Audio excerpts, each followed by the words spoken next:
afternoon and welcome to the Trinidad and Tobago Unified Teachers Association's first edition of A Teacher's Worth. Tutor is very well aware of the silent but profound contributions of teachers to the national landscape, and as such, Tutor has decided to highlight some of the skills and talents of members of the teaching fraternity.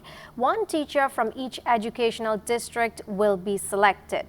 So today we're speaking with Felmine. He's not just your average teacher, he's an edutainer. What is an edutainer?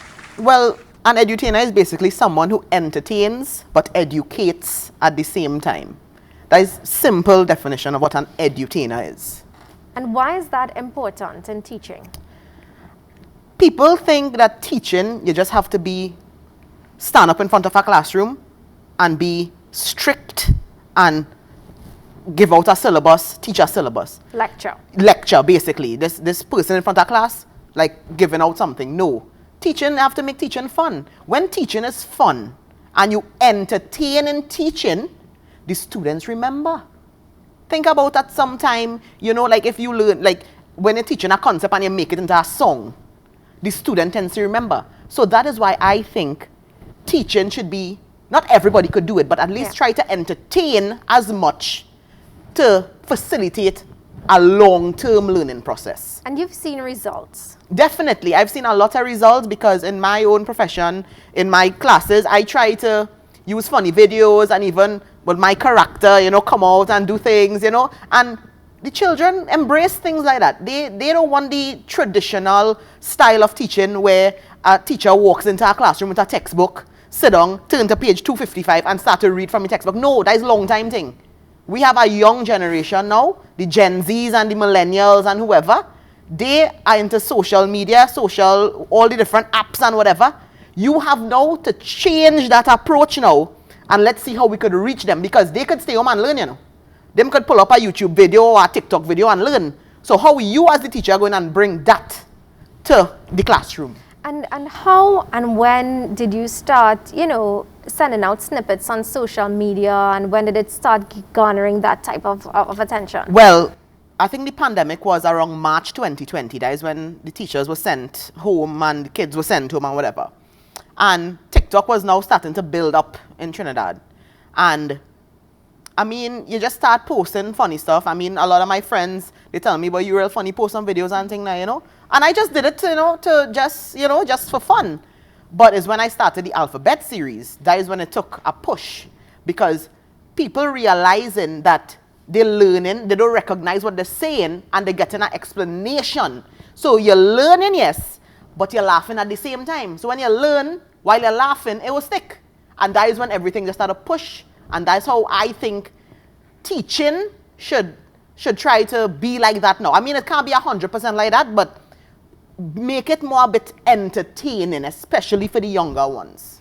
So tell us a little bit about your school. Seeing you on social media, always laughing, very humorous. A lot of people, might not want to believe that, you teach at a school which is considered to be at a high risk or an at-risk community. Yeah. How has that experience been there? How are those students to you? Do you notice any differences with them as compared to, other students? Well, to be honest with you, I started in the government service for a while. I worked at the CSO for 6 years. Mm-hmm. When I was on contract, when they called me to say, Stefan, we have a vacancy at Morval Aventil Secondary, I actually told the clerk, I said, listen, how long do I have to make a decision? She said, you have about a week.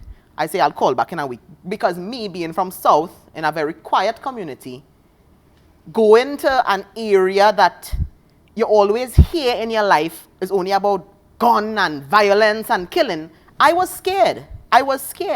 But looking back on that day now, I should not have taken a week.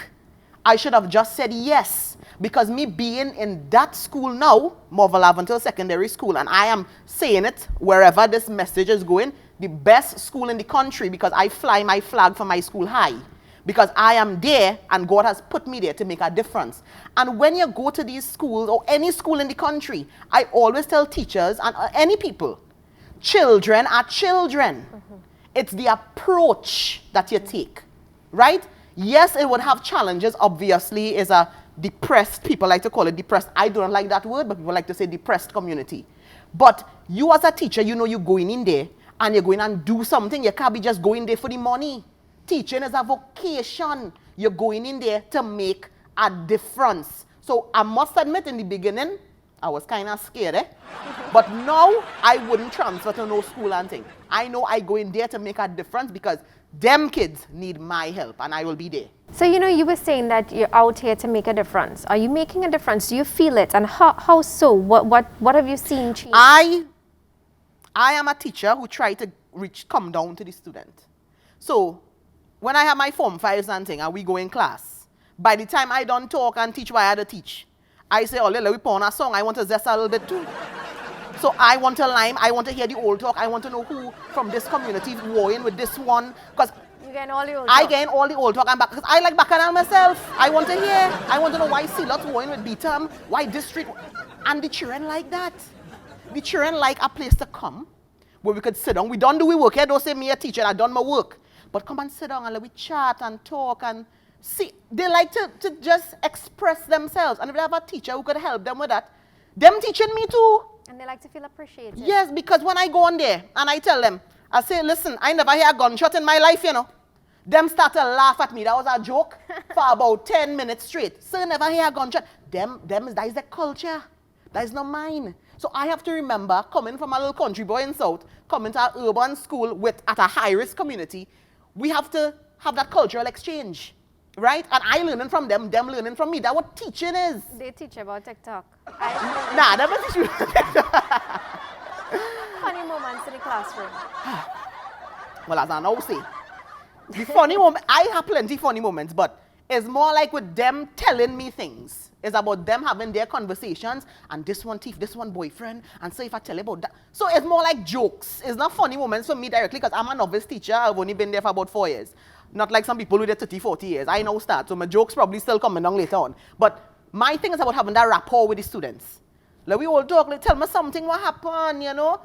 Because sometime on a Friday, we know, oh God, not all teachers, they feel that, you know, we had to go in the classroom and we had to sit down and talk.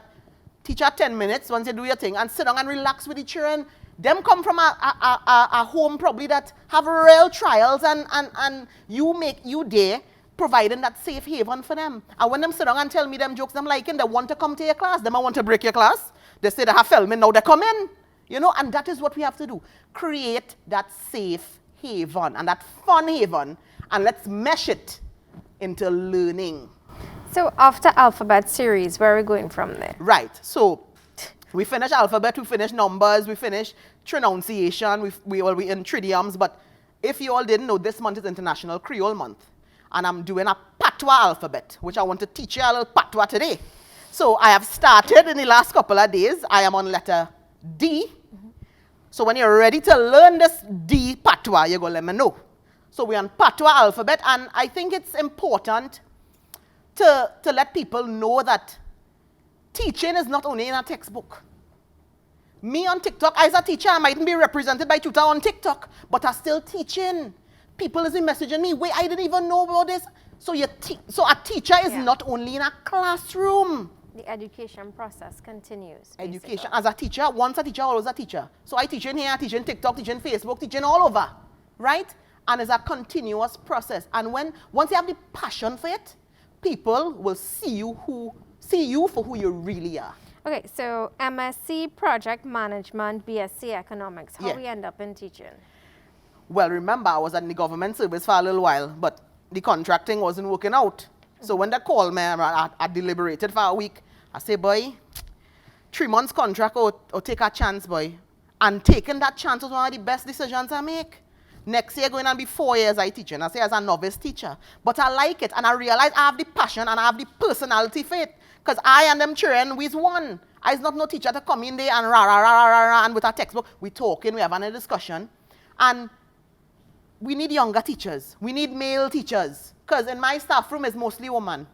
We need some male teachers out here. Because a lot of these kids don't have father figures. In my classroom alone, I could tell you how much in broken homes, the majority in broken homes, where is the mother, where is the father? You have to act that role when you are on the compound.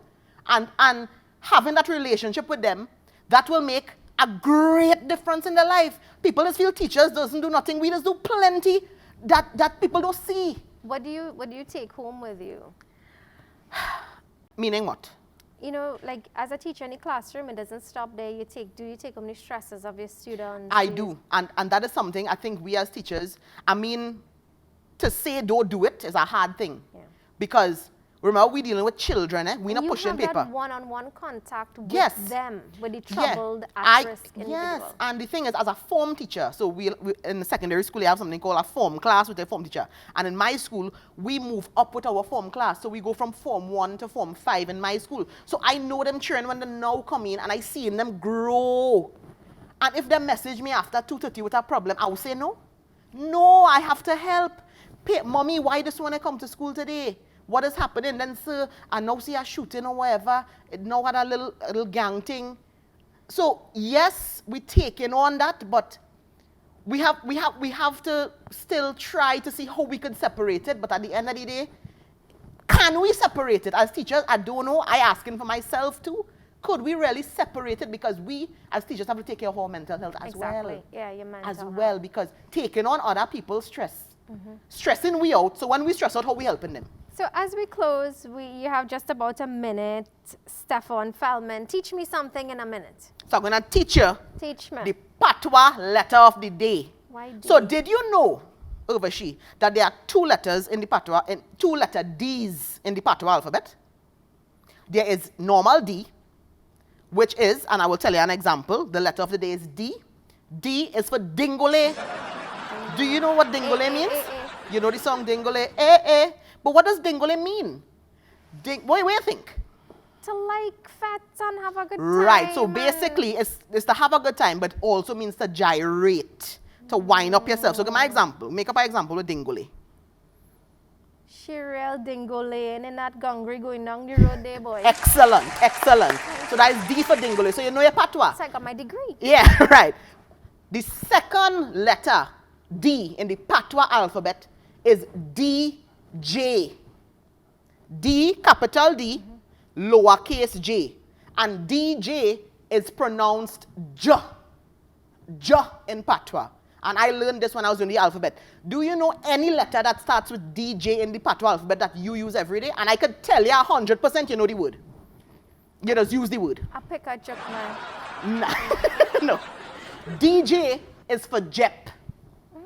Jep is patois. And what is a Jep? A Jep is a wasp. So give my example with Jep. A Jep land on my hand and sting, man. Excellent. So that is patois. So you know patois already. So D and DJ, those are two. So D is the letter D, and we have the letter combo, DJ. So that is part of the series that I am engaged right now, International Creole Month, patois alphabet. We have to get these things out there. Part of, nothing is just culture. It's cultural education, and I always tell people I love to be part of cultural education. I mean, I teach economics professionally. That is the thing. That's my post in the ministry. Right, we're teaching that. But we could teach people on the outside a little patois when I do the little alphabet thing. And it's simple things. Look, you see, you never even know Jep was patois. So that is something that we could teach, and especially in this month. We have to realize the importance of everybody who contribute to our culture. And I love being a part of cultural education and allowing people to learn. So you just heard it from Stefan Felmine on the importance of culture and education, that patois dictionary, the letter D. So that brings us to the end of this edition of A Teacher's Worth. Join us soon for another one coming to you soon.